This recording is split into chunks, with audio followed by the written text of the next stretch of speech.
This next problem is a word problem, just like one you might find on the GED test. Let's see what it says. The diagram below gives the distance in yards from the entrance of a school to the other rooms in the building. And it gives the distance to the library is 7.45, the theater is 10.02, the student lounge is 19.3, and the computer lab is 28.935. The first problem asks, if Marissa walks from the student lounge to the entrance, and then back to the library, how many yards will she walk in total? Let's draw a quick picture. Say she starts at this dot here, which is the student lounge, and then she walks to the entrance. Well, how far is that distance? Well, we can look at the table and see that the distance from the entrance to the student lounge is 19.3, so we can label that. Now she walks to the library. We can call that lib, and then we can label that with the distance, which we can find on the chart is 7.45. So now to know how far she walks in total, we can just add these two distances together. She walks 19.3 steps, or yards, in the first part, and then now in order to add these up, we need to line up the decimal points, just like that.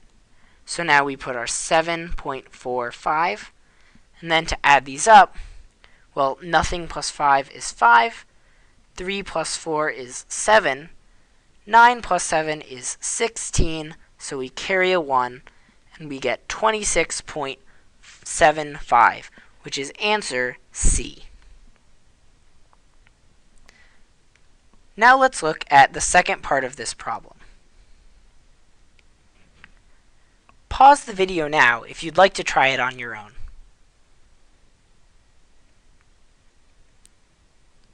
So the problem says, if Joshua walks from the entrance to the computer lab and directly passes the theater, then what is the distance between the computer lab and the theater? Let's draw another picture. So Joshua starts here at the entrance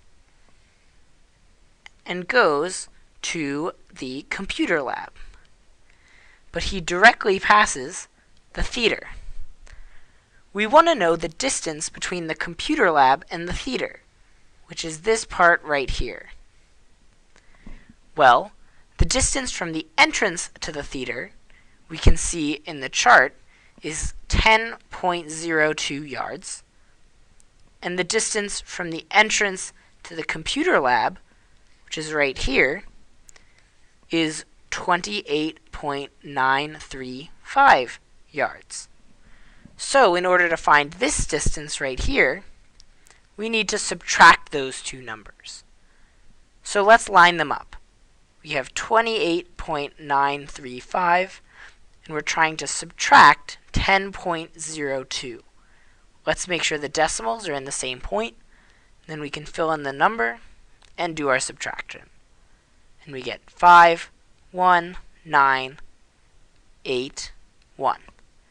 And then we can look at our answers and see that the correct answer to the second part of the problem is B, 18.915.